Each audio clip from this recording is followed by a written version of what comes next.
نحمده ونصلي على رسوله الكريم اما بعد فاعوذ بالله من الشيطان الرجيم بسم الله الرحمن الرحيم ان النبي صلى الله عليه وآله وسلم بعث رجلا يصدق الناس حين امره الله ان يأخذ الصدقة فقال له لا تأخذ من حضرات انفس الناس شيئا خذ الشارب البکر والزہر علی ما امر النبی صلی اللہ علیہ وآلہ وسلم ان یأخذ حتی جاء الى رجل من اہل البادیہ فذکر له ان اللہ تعالی امر رسولہ ان یأخذ من الناس یزکیہم بها ویطہرہم بها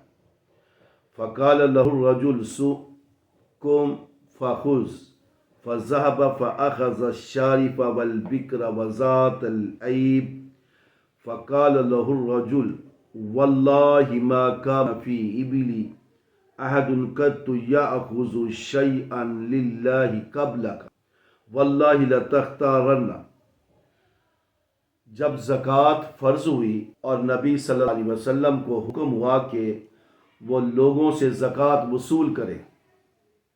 تو آپ نے زکوٰۃ کی وصول یابی کے لیے ایک آدمی کو مقرر فرمایا اور اسے یہ وصیت کی کہ دیکھو لوگوں کے بہترین مال جس سے ان کے دلوں تعلق ہو لینا،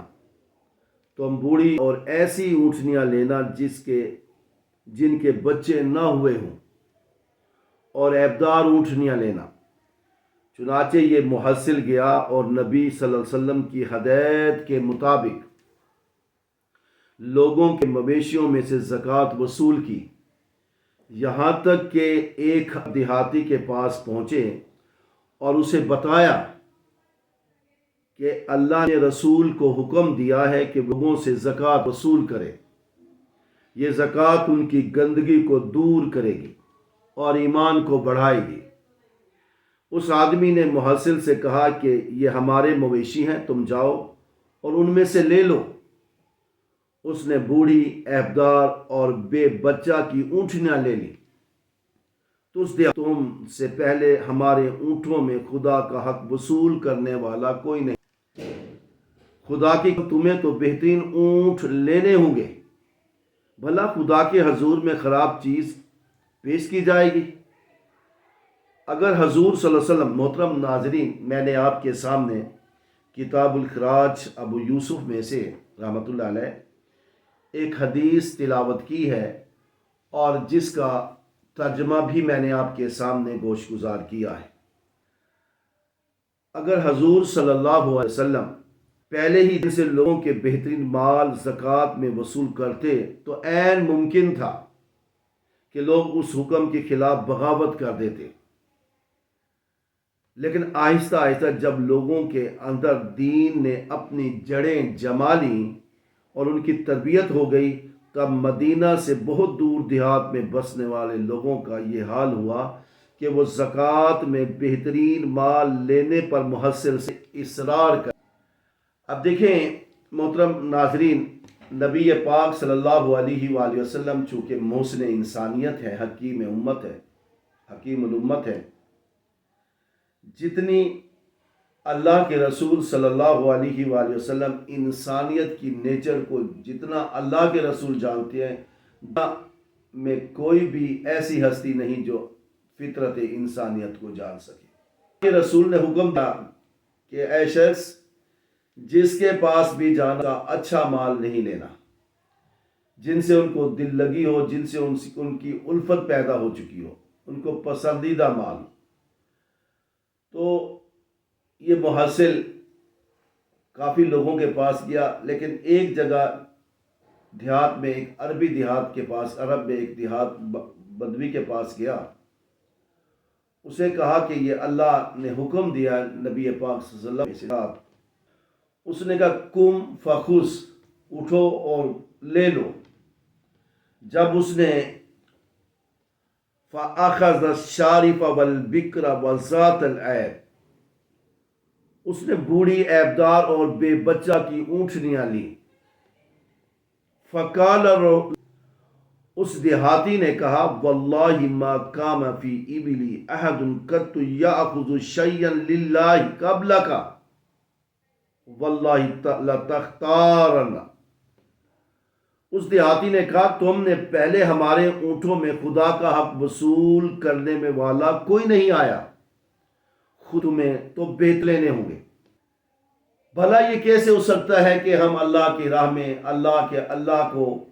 اس کا مال، اس کا حق دیں اور وہ عیب دار دیں، بوڑھی اونٹنیاں دیں، بے بچہ کی اونٹنیاں دیں؟ یہ کیسے ہو سکتا ہے؟ اللہ کے رسول صلی اللہ علیہ وآلہ وسلم نے اپنی رعایا کے ساتھ آسانی برتی، رعایا سے پیار کیا۔ اب دیکھیں زکوٰۃ کے احکامات کو جس طرح ایک شخص آیا نے کہا یا رسول اللہ میں ایمان تو لانا چاہتا ہوں لیکن میں فلاں کام نہیں چھوڑ سکتا۔ اللہ کے رسول نے فرمایا مجھ سے ایک وعدہ کرو، جھوٹ نہیں بولو گے۔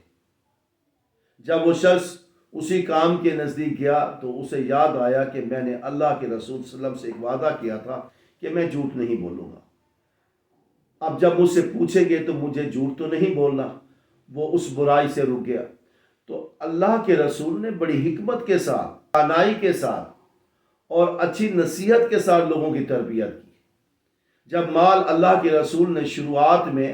زکوٰۃ کے شروعات میں جب مال لینے کے لیے محصلین کو بھیجا تو انہیں کہہ دیا کہ آپ نے سختی نہیں کرنی، آپ نے عیب دار مال لینا ہے، آپ نے بوڑھی اونٹنیاں لینی ہیں، آپ نے بے بچہ کی اونٹنیاں لینی ہیں۔ یہ تھا کہ تربیت، دین کی محبت، دین کی لگن اور دین کی چاہت، رجوع اللہ جب تک مکمل نہ ہو جائے تب تک سختی نہیں کرنی۔ پھر وہی عرب تھا، وہی دیہاتی تھے، جب اسلام ان کے دل و دماغ پر چھا گیا، جب ایمان ان کے دل و دماغ پر حکمرانی کرنے لگا، انہوں نے کہا ہم کیسے یہ کہہ سکتے ہیں کہ ہم عیب دار اونٹنی، بوڑھی اونٹنی وہ مال دیں جو ہمیں پسند نہ ہو، ہم اپنا پسندیدہ مال زکوٰۃ کے لیے دیں گے۔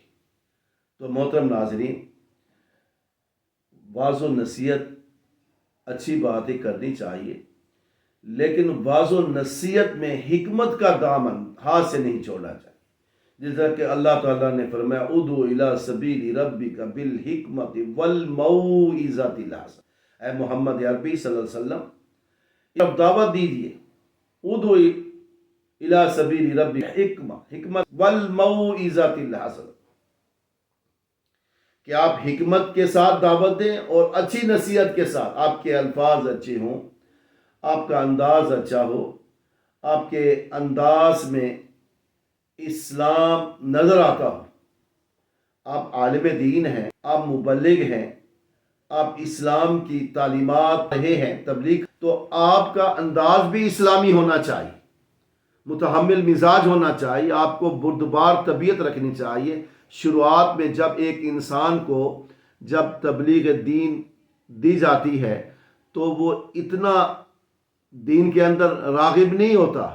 آہستہ آہستہ جب اسے دین کی سمجھ آتی ہے تو پھر وہ خود بخود وہ دین کی کوشش کرتا ہے۔ میں سمجھتا ہوں کہ ہم فریضہ عائد ہوتا ہے کہ ہم اسلام کا کوئی ایک حکم بھی ہمارے پاس پہنچا ہے تو ہمیں وہ دوسروں تک پہنچانا چاہیے حکمت اور دانائی کے ساتھ، تاکہ اسلام جس کو بھی ہم پہنچائے اس کے دل و دماغ میں بڑے اچھے طریقے سے اس کی عمر کا لحاظ، اس کی تعلیم کا لحاظ، اس کی سوچ کا لحاظ رکھتے ہوئے وہ احکامات اس کے ذہن نشائیں، ابتدا اسلام سے محبت ہو جائے۔ جب محبت ہو جاتی ہے وہ سب کچھ اسلام کے مطابق سیکھنے کی کوشش کرتا ہے۔ اللہ تعالیٰ سے دعا ہے کہ اللہ تعالیٰ ہمیں ہمیشہ اسلام کو سمجھنے، سمجھانے، پھر اس پر عمل کرنے کی توفیق عطا فرمائے۔ آخر دعوانا الحمدللہ رب العالمین۔